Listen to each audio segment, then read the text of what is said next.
the governor's communications director. As we mentioned earlier at the top of the show, the governor signed her latest executive order, and joining us to break all of the new information down again is Krystal. Good morning, Krystal. Good morning, Bree. Good morning, Jace. Good morning to the people of Guam. Right, so we all kind of got the news late yesterday that the declaration of the public health emergency was extended for another month. We're also still in PCOR 1, right? And those are the things that remain the same, but there are some really big things that we dropped in this executive order. So yes, like you were saying, Governor Leon Guerrero signed Executive Order 2020-46 yesterday. A few things stay the same. PCOR 1 status remains the same. The safer at home advisory remains the same. Again, if you don't need to go out, don't go out. If you're part of a vulnerable group, don't go out. It also extends the public health emergency. So this is why most people were expecting this particular EO. It extends that public health emergency. It's now set to expire on January 29, 2021. And I can't believe I'm saying 2021. We're just a few days into the new year. Assuming numbers hold steady, we can look forward to a few things this upcoming month. Assuming the numbers hold steady, this executive order will allow for, January 11, bingo and similar businesses and amusement parks, they may open, but that's subject to public health guidance. So you always will see an executive order that allows for a certain activity, and it'll be accompanied by a public health guidance memo. So it says what you can and cannot do. So in this particular case for bingo, amusement parks and similar businesses, public health will get to choose the occupancy limit. So we didn't detail that in this particular executive order. Usually we say like 25% occupancy load, 50% occupancy load. In this case for bingo and similar businesses, we are going to leave that to public health. And because we're still several days out from January 11, and we don't know what the situation will be in 2 weeks, we want to make sure that we give public health that ability to set those limits, those parameters for those openings. I think the big one people were really anxious to see, and it came down in this executive order, was effective January 18, and I am tracking that as Martin Luther King Jr. Day, is that in-person instruction will be authorized. And that's again contingent on a low COVID area risk score or CAR score. So as you know, last night, the Joint Information Center, we reported a CAR score of 0.7. That is amazing. So bravo to the people of Guam. Please keep up the good work. So in the event we are able to maintain that low CAR score, keep it under 5, ideally under 2.5, and we're doing a great job. We're going to be able to open schools on January 18. Again, this is just an authorization for schools to open. It's not a mandate. I believe that, speaking with Department of Education, that they do want to open sometime that week. So I know we don't typically go to school, our students don't go to classes on Martin Luther King Jr., but schools may want to open up that week. Again, this EO is also very specific for the GDOE, for the Guam Department of Education, that should they open schools, they are mandated to give families options. And I can't stress that enough. We want to make sure that we give parents options. The surveys do say that not everyone is ready to go back to the classroom. So if parents want to, they can still opt to do distance learning for their students. We're hoping that the other schools, not the other schools like the private schools, the Catholic schools, they'll also provide options for their students to do distance learning if they're not ready to send their students back to the classroom. This also includes like GCC, UOG, right? Yes, it also includes that. Yeah. So standalone provision was also included in this particular executive order. And it was the genesis of it was that the Guam Department of Education did want the authority to be able to do home visits. This past school year, we saw hundreds of students just fall through the gaps. 600 students, I think, were unable to be reached or contacted throughout the school year. We don't know what their status was. They obviously weren't getting the materials or the education they needed this past school year. So that provision, it allows for Guam Department of Education to do home visits. But beyond home visits, it also allows for human services to go in and to ensure that human services are carried out. This was actually an ask by Lieutenant Governor Tenorio, especially as he's really mindful of our homeless population. We're really trying to cater to them. We recognize that maybe some agencies may be apprehensive about doing home visits, so this provision allows for it and also allows for GDOE to do home visits. So I think that's really the main takeaways for Executive Order 2020-46, public health emergency extended, instruction, in-person instruction, bingo, and amusement parks and similar businesses able to open, again, all contingent on a low CAR score. What is the administration looking at in terms of opening more government agencies to face? We had Daphne Shimizu on yesterday, and they're kind of shifting their focus and priority to preparing for reopening. And I didn't see anything on the executive order. Should we anticipate something like that to come down?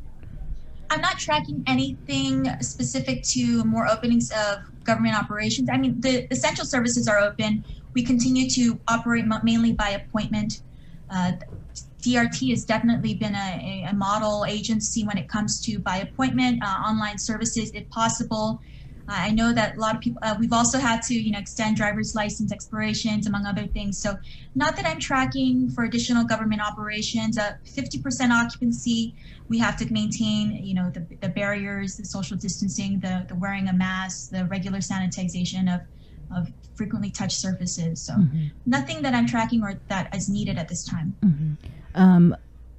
Bingo halls, game rooms, other similar business and activities, but yet we still don't see bars on this list. Yeah, and like I said, I don't really go to bars, but what is the main what is the main issue with bars not reopening? So bars and the activities that occur in bars, they're inherently interactive.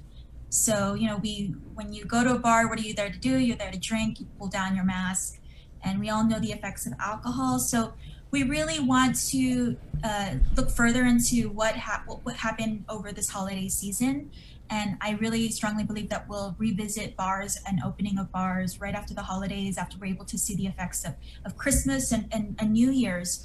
I think New Year's is we were very cautious and optimistic about New Year's celebrations. Right before we got on, you asked me what I was going to do for New Year's.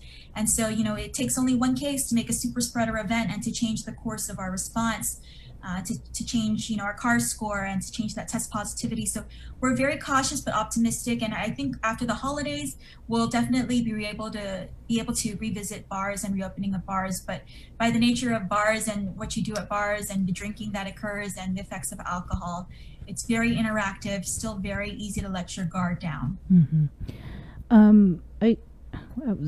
Did you get vaccinated? Have you been? Not yet. Not yet. Not yet. No, I'm not in. I am only 31, Bree. But no, not yet. 75 years and older is still the priority right now. Phase 1B. We are seeing so much excitement and buzz at Okudu High School. Day one, though, I will admit, was very different from day two. Day one is probably the more braver Manumko. They went out, they're like, I'm going to get vaccinated. Then they told their friends. And so we had a massive turnout on day two. We've learned a lot from day two, the little bit of hiccups, with lines. I'm assured that there are canopies, there are chairs, there are some light refreshments and water for our Manumko. This is not the first time we're dealing with this demographic. We did war claims. We did the war claims operations at the Hakubutan building earlier this year. We know what the needs of our Manumko are. So we're seeing a very big turnout, very big demand for it. And even myself, when I went on Monday, a lot of excitement, and the reasons, they're so compelling. The reasons when you speak to the Manumko, especially 75 years and older, most of who are war survivors, they'll tell you, I want to live longer.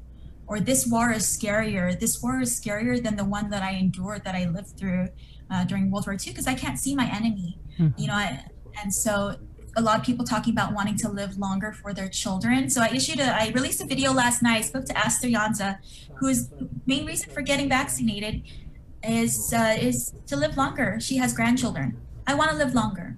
I want to survive this war. There's so much to live for still. And so we're very excited for Manumko. But I have not got vaccinated yet. I will when it's my time. I know a lot of people are asking the vaccination prioritization committee to visit them. I did receive a request this morning from TSA. TSA officials asking to be considered. I'll be forwarding that to the vaccination prioritization committee for their review and assessment. Yeah, what about airport? Did they? They're also being considered. Again, they're like one of our frontliners. I know that all things are being considered. I know the Guam Police Department is definitely at the top of the list, just considering how they operate. But the vaccination committee, they did meet on Monday. They'll be meeting more regularly. The JIC will be issuing out any new information relative to additional agencies, frontliners being added to the list of prioritization. You're right, though. It was nice to see our Menumco wanting to get vaccinated. Yesterday, Peter was there, and I want to say it was like, 900? I think that's what Janella said. Yes. That showed up. And you're right, there were some hiccups. There were some of the Menumco, they, was hot, and so they finally brought out water for them. And so what are the changes, do you know, for today, based on what happened yesterday? Well, I know that we're capping it at 600. Mm-hmm. That's one of the biggest changes from what I overheard at the incident command, the hot wash that they did last night to kind of review what went wrong, how to fix those. We have canopies already set up. We have chairs in place. We do have water and light refreshments. We are encouraging Menumco, if they do need, their wheelchairs or their any other things that they bring it, that they be prepared for possibly a long line, but hopefully not. Personally, myself, I was hoping we could find a system of, having them wait in their cars. So just don't have to get out and be in the heat. I do understand that Okuru High School today also has meal distribution today, so there may be additional traffic. I understand that public health is trying to decipher who's there for food versus who is there for immunization for the vaccination. And so do we expect increased traffic? I overheard that there were Menumco lining up as early as 6:30 this morning, because we know that they love to show up, and they love to show up early, and it takes them, so they do like to show up early. People were already in line before I got to the office. They still have to register at their mayor's office? They still have to register at their mayor's office? We still encourage them to register through their mayor's office, but I understand we're not turning anyone away. The purpose of registering your mayor's office is really so we can get a head count, know what to expect. If people show up, we don't want to turn them away. I know that Art, being a former head of the Senior Citizens Division, is very, very attached to the Menumco, and so he's not going to want to turn anyone away. But we also want to manage expectations and ensure that we're able to see everyone, and we're also able to do everyone's vaccinations safely. Again, we're talking about a very vulnerable population. Yeah. Well, this is actually... Social distancing is required. You're only allowed one escort, but I understand we definitely fixed some of the hiccups. And also I want to give major kudos and thank yous to our mayors, who I know they came out the minute that they heard there were some hiccups. They came out with the canopies, they came out with the water, they came out with trying to bring up some refreshments. So yesterday we had some hiccups, but we've definitely trying to correct them today. And thank you to our mayors, who always are at the ready to help us, especially when it comes to our Menumco. There was a couple of things I kind of wanted to follow up on, because we hadn't heard about it in a while, and one of them was the ban on the suspension on construction activities. Do you know, has that ever been lifted, or does that remain in place? I understand that as construction companies they worked together with public health, and they were cleared. Many of them, I haven't heard any other hiccups. As soon as they worked with public health, they received the clearance. I know that Chima and Bakwam from public health has been very active in this, going to the sites if there's in barracks, going to the sites, analyzing it. And then also many of the construction companies are required to have a clinic and regular testing.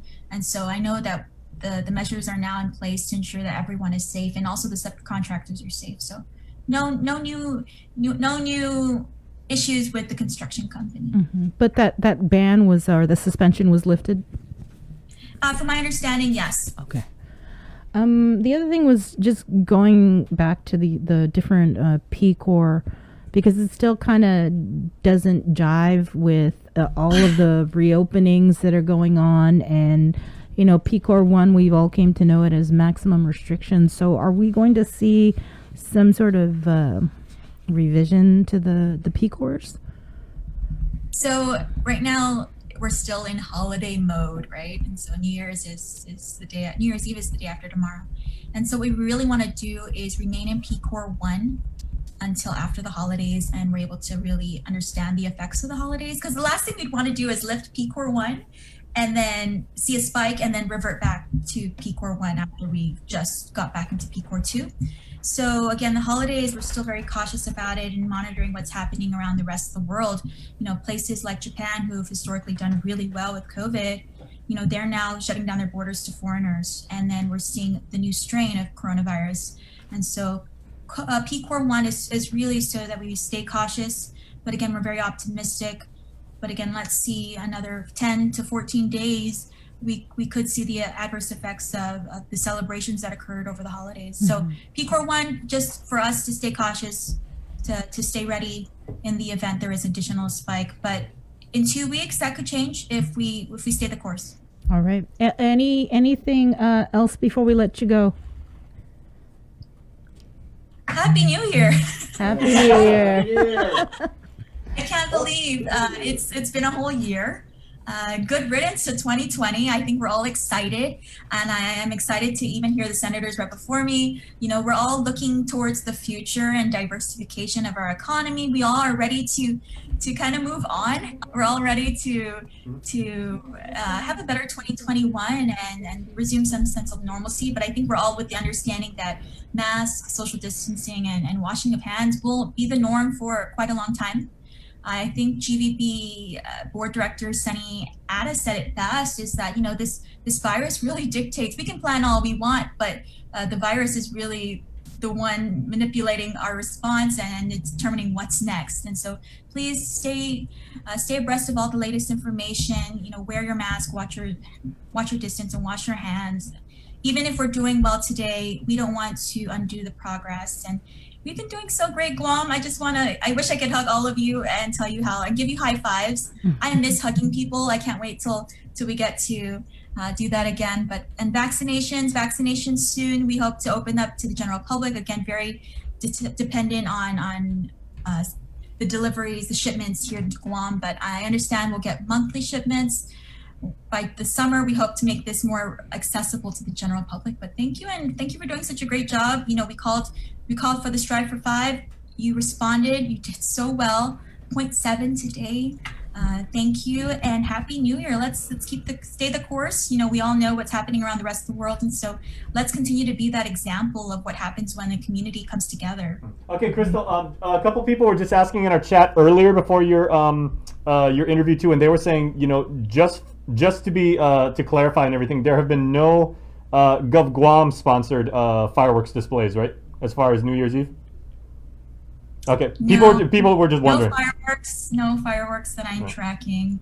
I'm a little sad. I really love my husband and I really love fireworks, but we still have so much to look forward to if we're able to get these numbers down to keep COVID controlled here on island. I would hope that we'd have even grander celebrations for Guam's liberation, which technically is the biggest celebration annually here on island. So Liberation Day, let's work towards that. A great summer and fireworks festivities then. But until then, please stay home. Stay no more than 15 people in your groups, in your social circles. Wear your mask when you can. If you're going out to eat, if you're enjoying indoor dining, please be considerate of your servers. Yeah, I went out to eat the other day and I really enjoyed myself. My husband and I went to Crust. We enjoyed outdoor dining.